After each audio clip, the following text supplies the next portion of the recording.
After Carl is arrested and spirited away from Los Santos, Tempany wants him to carry out missions for them, promising sweet safety in exchange for all early released rather than a long one. In this first mission, in country, CJ must kill an informator with information about Tempany in case, who is hiding in Molten Chilliad under FBI protection. CJ calls CJ to tell him about his cousin, who can help Carl to get business going good. Carl meets CJ's cousin, and she's named Catalina, who gives him 4 targets to rob. Carl gets a half cut for each. Firstly, CJ wasn't taught that a cousin would be girl, psychopath like Azuli Pussy from Avatar Young. But firstly, Carl thought that it would be to meet a long, tattooed, with bald head, Latino, gangster. But it was just psychopath woman. By the way, Carl gets a half cut for each. Steal a full truck in Dilemma, rob a liquor store in Blueberry, rob the inside truck bookmaker in Montgomery. It turns out that Catalina is fucking psychopath, as I said before. Showing love for Carl, she tortures him and fucks him, and then tortures him, and fuck his brain, of course.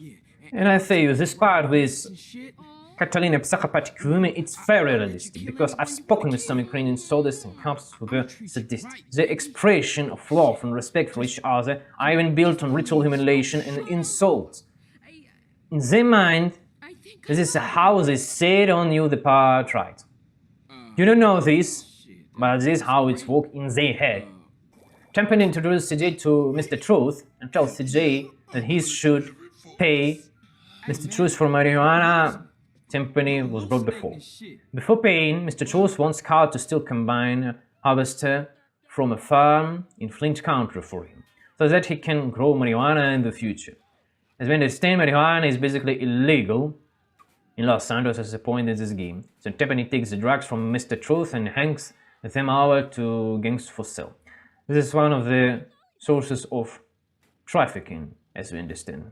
I would not be surprised if he is also dealing with the Russian mafia, cheating them and ruining the business. Carl enters a trailer rented by Caesar and Candle. They greet each other. Caesar is in a bad mood. He wants taking place in Los Santos and show who's dead in the hood. He expresses his desire to return to the city to stop drug spread. But Carl and Candle manage to change his mind. As Carl tries to calm his friend down, Caesar reminds him that Big Smoke and Crash are behind the drug trade in Grove Street family concretely. CJ assures that Big Smoke never got involved in drug trade, and the Crash is to blame for the epidemic of drug addiction. Candle and Caesar try to convince Carl of Smoke's involvement in Grove Street family ambush, but he still doesn't believe them without proofs. Carl leaves the trailer asking the couple to lay low for a while. From not a long time, Caesar invites CJ to a race around Red Country. The race organizer arrives and says that this race will reward the winner with money or a layout notice. Layout notice means you give your car. It's not a big deal because you can steal car in the streets. CJ wins and meets with him personality. At this moment, it was not clear that he's blind, but you know, you can understand in the first screen that is something wrong with him. In the second mission, you can understand totally that he's blind. By the way, there will be a lot of funny jokes of this topic in the future. By the way, in pretrial detention centers, you've probably seen some inmates wearing sunglasses in any kind of weather, even there is no hard shine. Let me explain why. The reason is that our most troublesome prisoners can be placed in solitary confinement. From my own experience, I can confirm that in some solitary cells, the lights are never turned off. If you are locked in there, the lights stay on 24/7. After a while, you lose all sense of day and night because you are constantly under artificial light, and it can seriously affect your eyesight. There is another possibility too. Sometimes prisoners are hardly ever allowed outside for exercise or daylight, especially if they are considered politically dangerous or difficult to manage. In this case, your eyes adapt to living almost like more underground, and natural sunlight become painful or overwhelming. That's why some former inmates wear sunglasses in all kind of weather, even when there are barely any sun. It's simply because their eyes have become extremely sensitive to light because of, you know, you would be in America or somewhere in Europe. You can better know than me how your government looking, moving like and who is guilty who is not. I'm not trying to judge persons who live in life like this. Next comes a race against the New simp! Catalina, his new simp, and with Carl. And Carl receives a fucking garage in San Andreas revolt.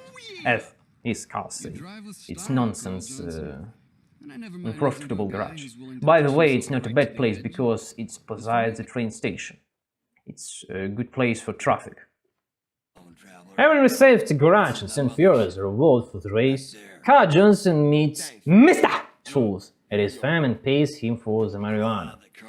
Most of all cash he got from robbing with Catalina Bank, stealing truck and other, because you know, truck costs like a house in the United States.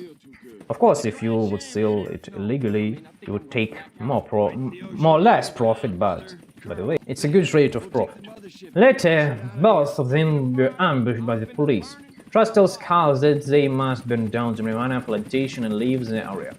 Most likely, Tempany didn't raid out, but rather his colleagues in the dangerous business, especially one of the traders in his company. Otherwise, what would be the point of setting up this plantation in the middle of nowhere, where only Tempany has information? This is a great hint that things are going not well for Tempany, because someone is definitely keeping tabs on things. Or perhaps there was a move of the team from the very beginning. Who knows? Mule in this situation means person who was implemented in your organization to take information, and he's outside of you. Mr. Truth asked Carl to stop at several locations around the city to track mysterious fans. Near the hospital, Carl asked Truth if he is sick, to which Truth replied that the US government is sick and tells him to think about the yellow rubber duck. Without further explanation, Mr. Truth gives Carl a new big point. There we will meet Dwayne, who says on the deal and will be in our garage himself later. Then Truth gives Carl another big out in a police station, the final big out, zero stop. We pick him up and head to the garage, after which CJ instructs everyone in. You know, this plans to turn the place into a garage. We are deliberately shows here to be a bit of jerk, and this is intonation, not incident, but more on the latter. Why Rockstar Games making Mr. Truth like Gideon.